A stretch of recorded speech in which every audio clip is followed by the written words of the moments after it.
Good evening, everyone, and welcome back. Congratulations to all of those of you like me who've got through another summer holiday. The kids are back at school, so first job this week, we've got some walnut. It's American walnut. It's for a 10-inch shell. Don't know what I was thinking with this. Right, how's that looking? Right, we're okay. So, if you've seen these before, which I presume most people will have, you'll have seen me do this. So I'm not really going to talk about it a great deal. What I thought I'd talk about is since I've had 3 emails this morning already for endorsements, I thought we'd talk about the good old endorsement. It seems to be a popular conversation amongst drummers. So the first thing to say is I don't do them. I'm not in the way that they used to be. When I first started out back in the early 2000s, I really wanted to get some endorsees to grow the brand like I do, and I had no chance obviously at getting whoever was absolutely massive at the time. So instead I contacted all the bands that I used to be into growing up who were still going, but maybe not at the peak anymore, but still great bands, still touring. The likes of Ash, Rick McMurray,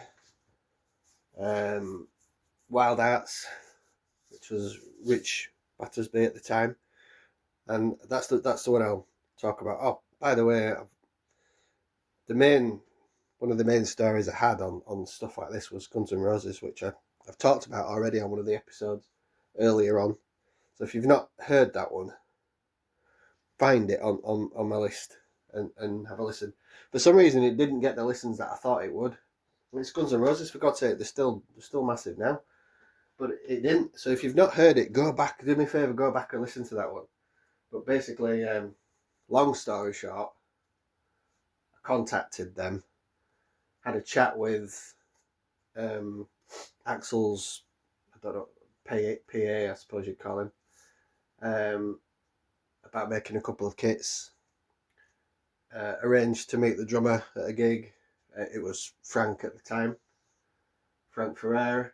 Arranged to meet him. They were doing a little tour, getting ready to do the big world tour for Chinese Democracy. It was around that time. It was just as the album had come out that I got a call from them, having me previously contacted them. They didn't just pick me and call me out of the blue. But for whatever reason, it didn't work out. I didn't even meet Frank. To this day, I don't know what happened, but it doesn't matter. It's a cool story. But anyway, back to this story. This was about the Wild Arts. Contacted Rich, the drummer. They were just about to go on tour, and he said, "Actually, if you can get a kit to me in the next week or so, we start rehearsals, and I'll have a play with it. And if we're happy, we'll take it on the tour." And I had a kit. I had one kit that was ready at that time. I didn't have time to make him anything. In particular, it's just what I had. It was a bright lime green kit with really weird spiky lugs. I don't know what possessed me at the time, but anyway, it looked cool. It looked cool for them, and he loved it, and he took it on the tour. And on the first gig, the first time he played it, the following morning. No, let's go back. So was it the first named band that played the kits? It was either Wild Arts or Ash. But anyway, so Wild Arts, they play the first gig of the tour, and it's the following morning, and it's about 9:30. I get a phone call from a drummer that was at that gig saying he loved the sound of the kit, I'll buy one. And it was like that. He phoned up, I love the kit, I need a kit, so I'll buy one. I gave him a price, and by the afternoon he'd already paid for it. It was that easy. Sometimes you can be talking to a customer for 2 or 3 months. I mean, daily, for 2 or 3 months. Questions and more questions and whatnot. And then nothing will come of it. And sometimes you can talk to a customer for 2 or 3 months, and then the order will come in. And it's just how it is. You've just got to put in that work, knowing that you might not get anything out of it at the end of it. This guy phoned up, said what he wanted. I gave him a quote, and by the afternoon he'd paid for it. It was that easy. And I'm thinking, bloody hell, first gig, and I've got an order. It works. Endorsements works. Oh my God, I'm going to be rolling in it with orders. So the next morning, I'm sat with my notebook, got my phone in my hand, and I'm ready. It doesn't ring. And I think, oh God. I was really thinking I'd get another call today. And the next day, no one called the next day. I'm not really doing much work here, am I? So, a week goes by. No, still no orders from specifically from seeing the band is what I'm getting at. So I got that one on that first day, and anyway, that was the only one I got from anyone at any time from then till now. That was the only person that has phoned up and said, saw the band last night playing your gear, I want to buy one. Now, there may have been plenty of orders that have come around from that, but no one's actually said, so I don't know. But yeah, I thought that was really the time I thought I've cracked endorsements, and well, I hadn't, had I? But there you go. That's that story. Is it a story? I don't know. It's funny now when you think about it. I'm getting my hopes up thinking I'd cracked it, and well, that was it. I seem to have a thing about bands and their first gigs when Rick McMurray took his kit. He'd had it for several weeks prior for their rehearsals down London, and I went to the first night of the tour.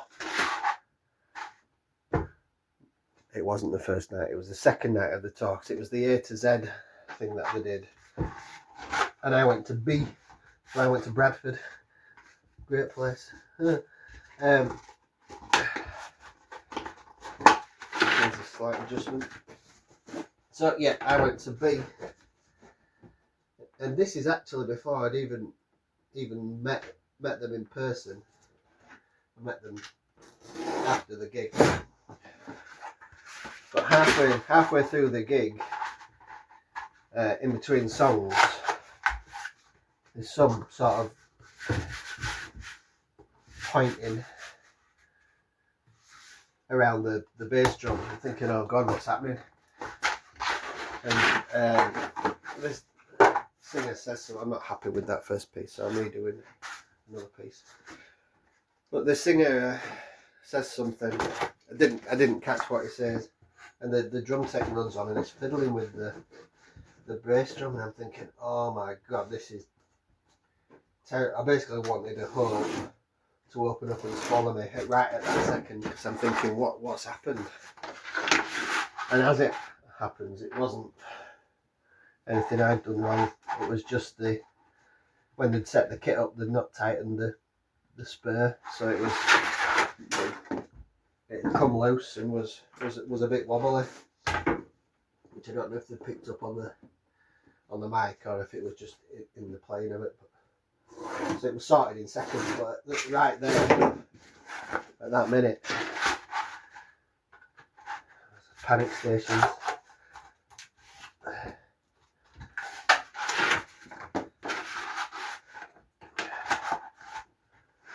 So there's different ways of doing this.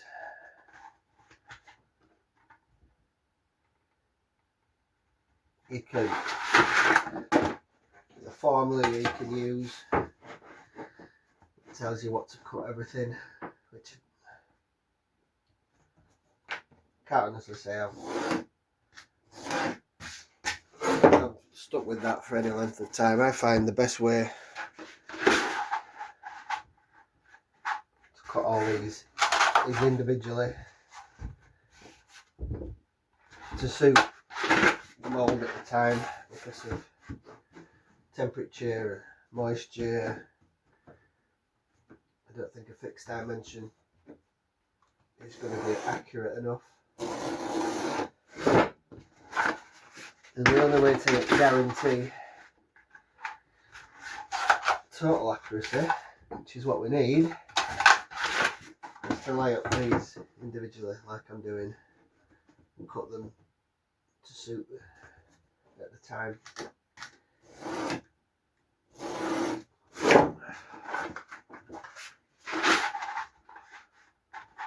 We don't have the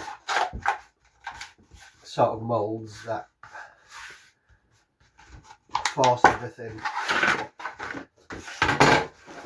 together regardless of what you cut it at, like you'll see with mass production.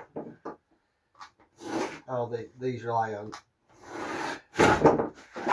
really precise cuts so that the pressure created by the ply itself is what does the work. So if you see a mass-produced shell, you'll see gaps in the ply where the machine has forced it to the correct diameter rather than the internal pressure of the ply. Yeah.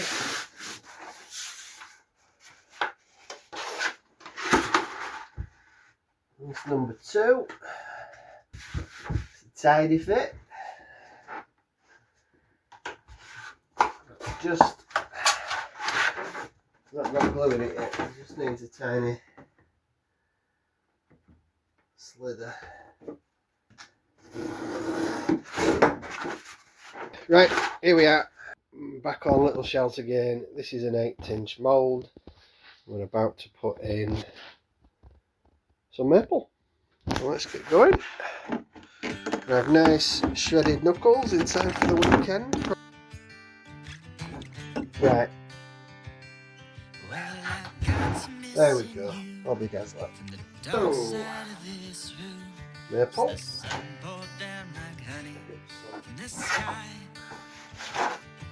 The board.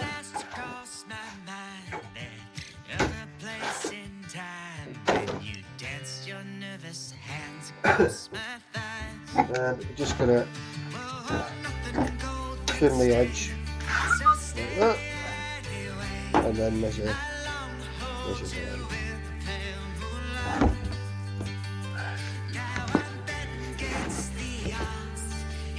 Can you see that?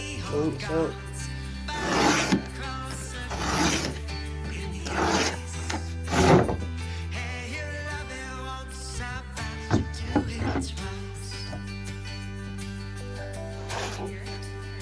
I'll be in.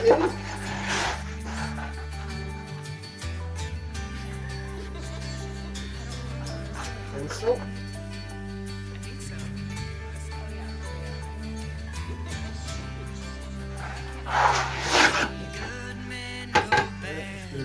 Trim that. Right.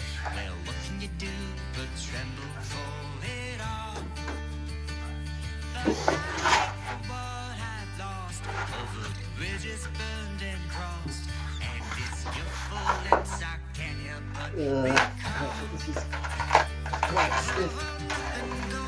Sometimes it just snaps and there's nothing you can do about it. I don't like adding any softener or anything, so I don't want to add any moisture. So it's not ready yet. It's another trim.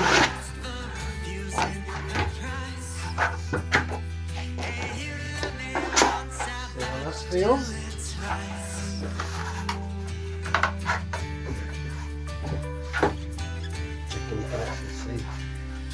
Yeah, then we need to try and bend it back on itself at the bottom without it snapping.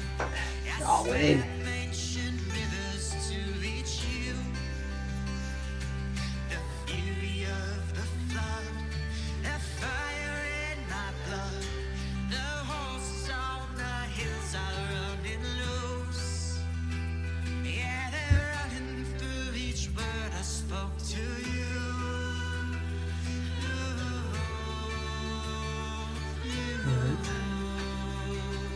Just looking at that.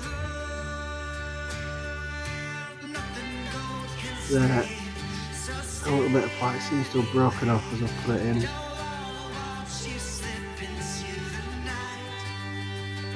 So we're going to pull that out.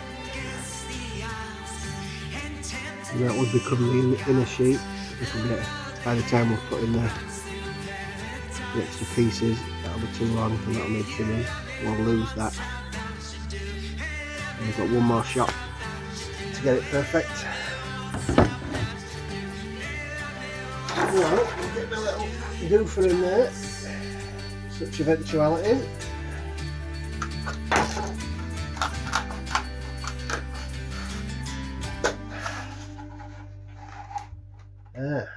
Now.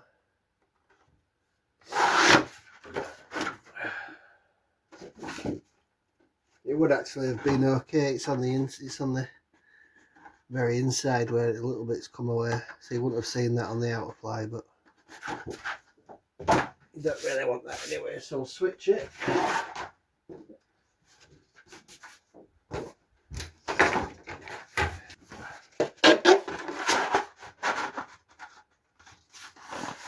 Right.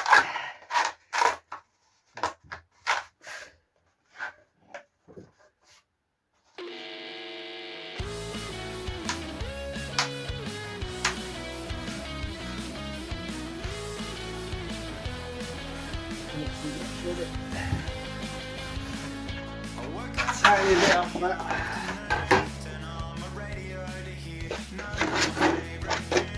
Right, let's try again.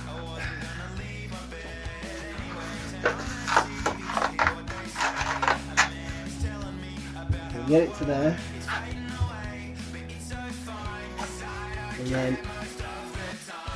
and that round.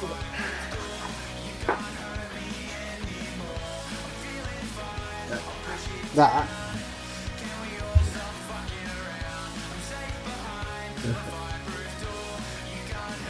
Beam is somewhere there.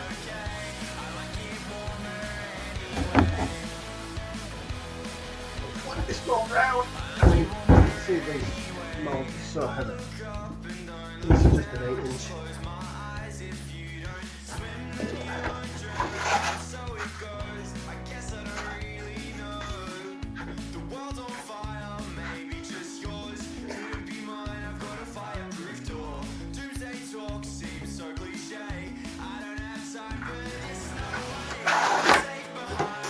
This is where it becomes difficult now.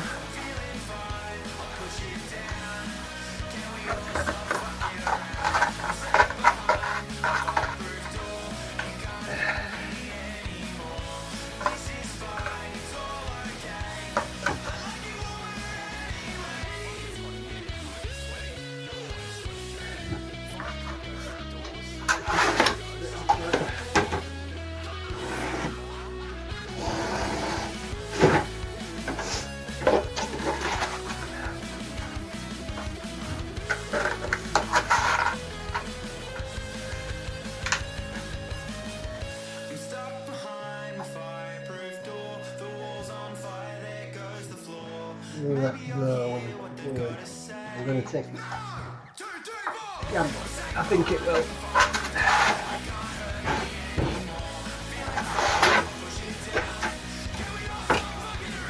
Just going to glue on this. Again, quite tricky with one hand. Let's go.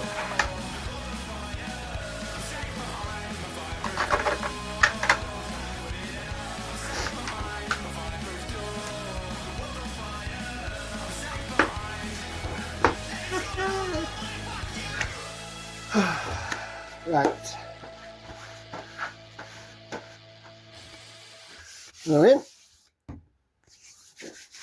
So we're going to stagger that seam.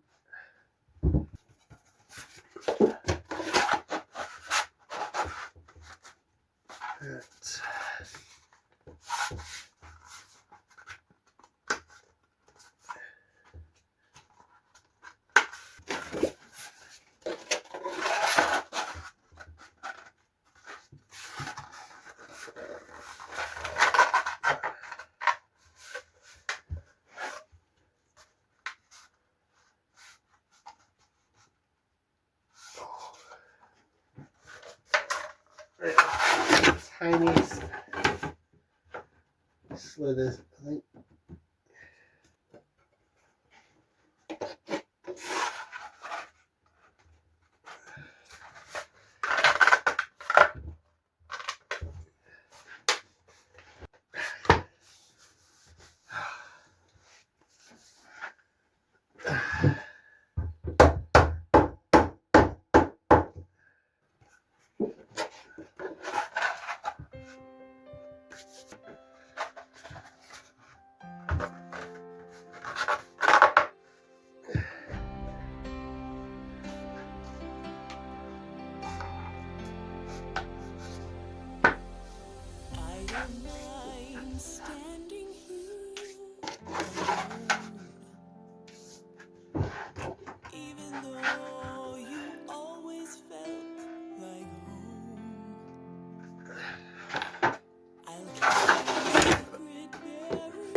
I think this might go.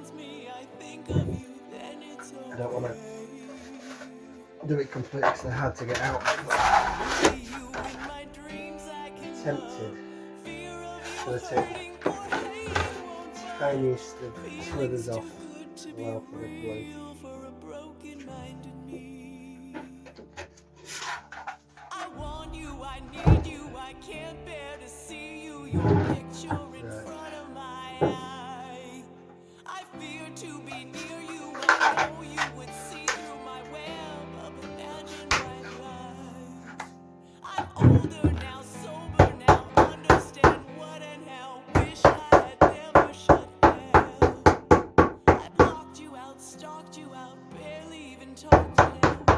Bobby Dazzler.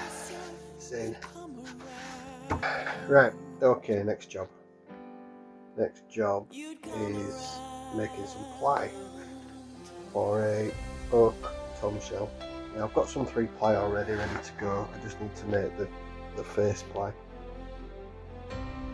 I'm going to use these pieces here, tidy this up a bit. It's got a couple of splits, so we'll cut that out and use this decent piece in the middle. So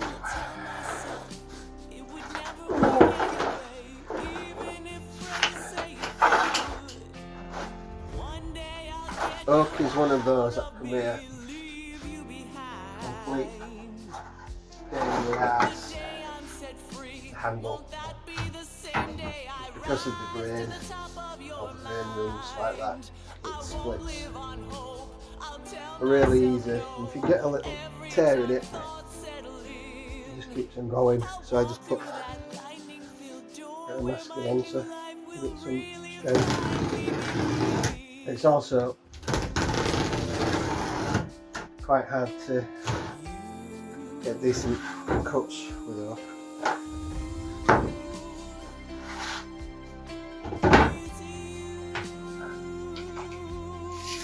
So 12 by 10 I need.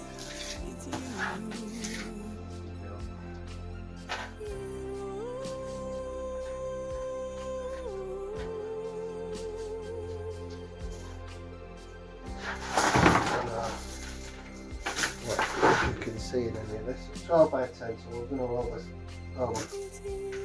make it longer than I need.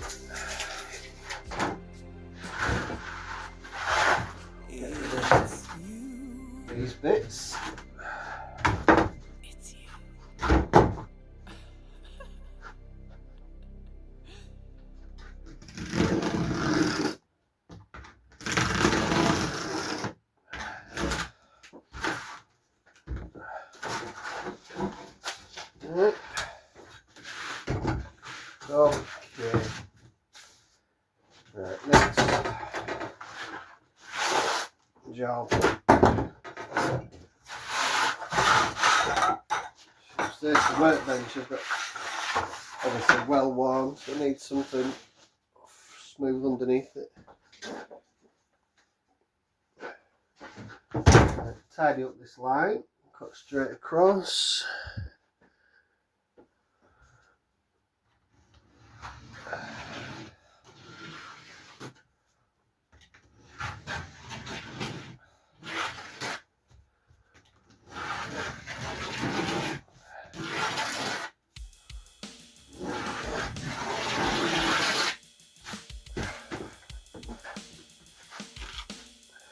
I use this for pretty much cutting all ply and veneer. I've got veneer saws, I've got some fancier blades, but I've had this for 20 years and I just can't let go.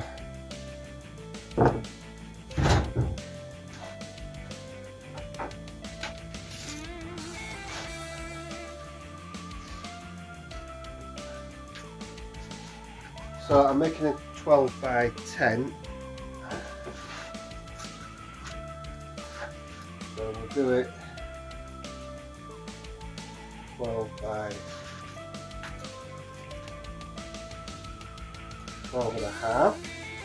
This gives me a little wiggle room. And then cut the shell down once it's out of the mould. Packed. Yeah, just on that line, that'll be it.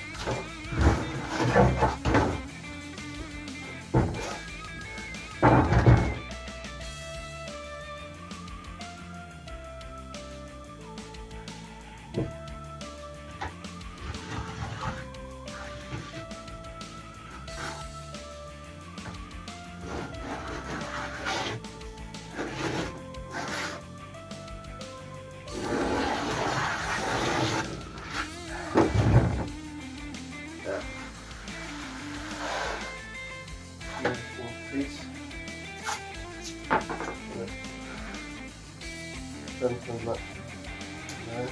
It's getting worse. Anyway.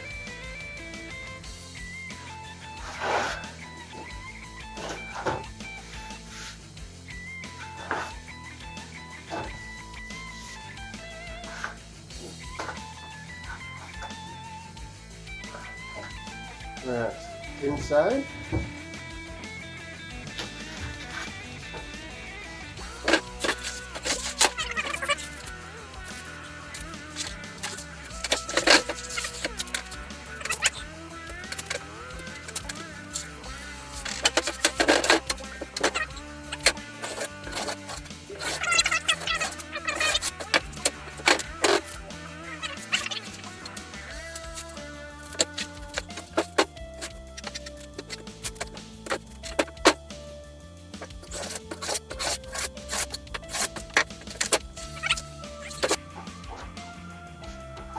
Right.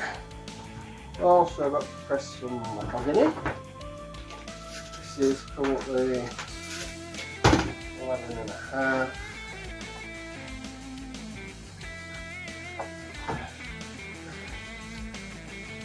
Don't need it that.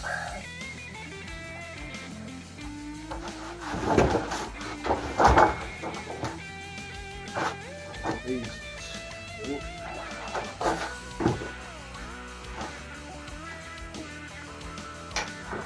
So this is for a 14 by 7, so we'll make this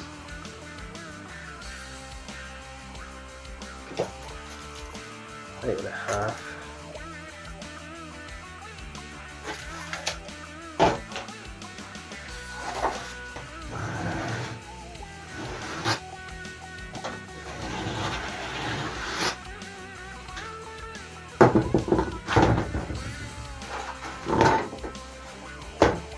So, same again with these, I've already got the 3 ply for the inner. This is just for a vintage style shell. So I have face ply, then it'll have a 3 ply, and then another face on the inside. And we're out of pieces to make that front, so we'll cut this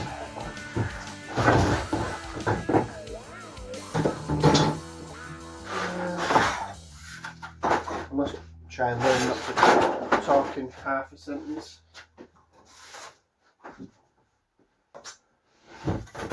Right, so my horizontal piece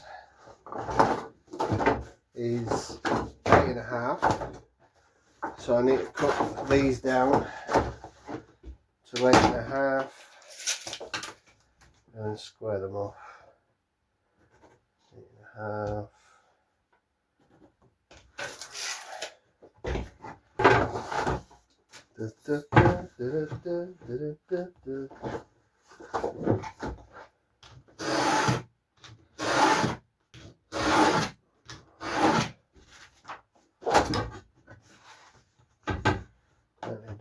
Another set actually.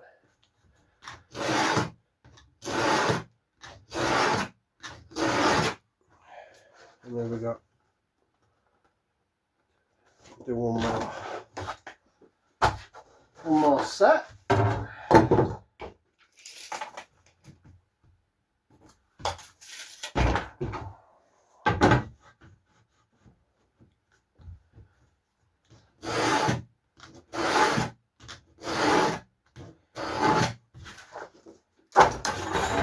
This will make up the vertical ply in the shell. All shells consist of both horizontal and vertical ply, even if they're advertised as vertical grain shells. They're just saying the outer ply, the face ply is vertical.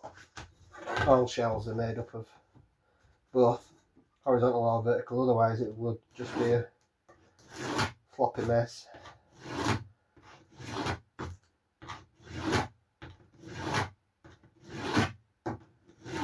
Need a new blade in this. Persevere.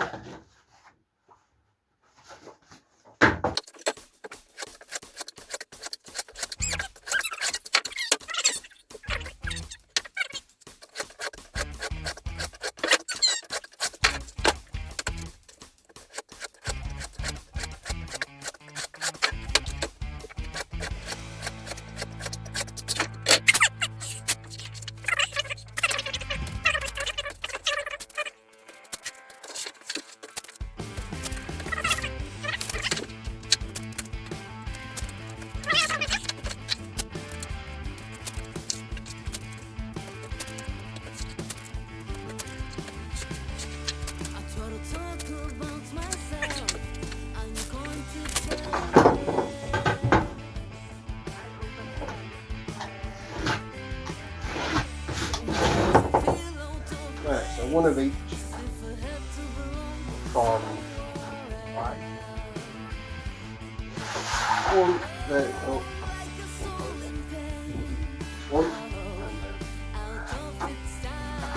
vertical. So we'll do the same for the yoke now. Right then, back on this one. Now last week you saw me put first coat of black stain on. I've another 2 coats since then, which I've that bloody I've not done. And we're going to seal it with this. I'm just going to rub it in.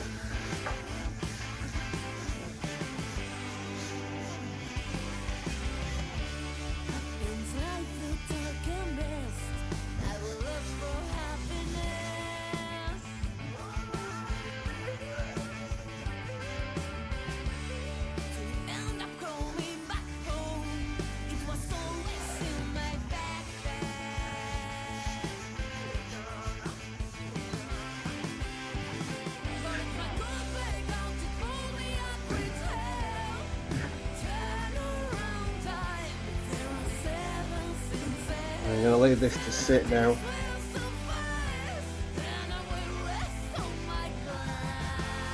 Summer, like it was a few weeks ago, might only take half an hour. It's cold today, so I'm going to leave it on a couple of hours. We'll see how it goes, make sure it's rubbed off before it's dry. Right, time to wipe this off. I've actually left it a little bit too long really. Should be okay. I'm just going to wipe it off with, that's fine, a kitchen roll. If you're going to use kitchen roll, I personally would only use Kirkland's that you get from Costco.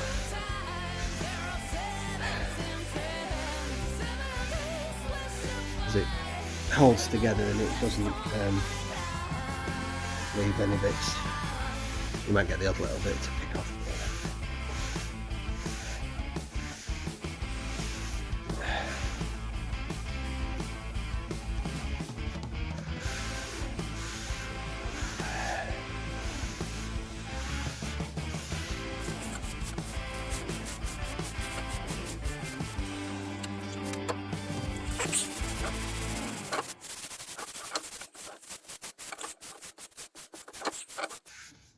Right, that's the excess.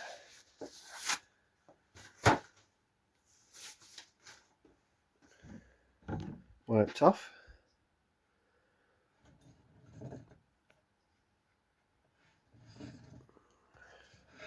It's a bit hard to do one-handed. That just needs to dry now. I don't do more than one of these a day. I'll let it fully dry and then go again on it tomorrow.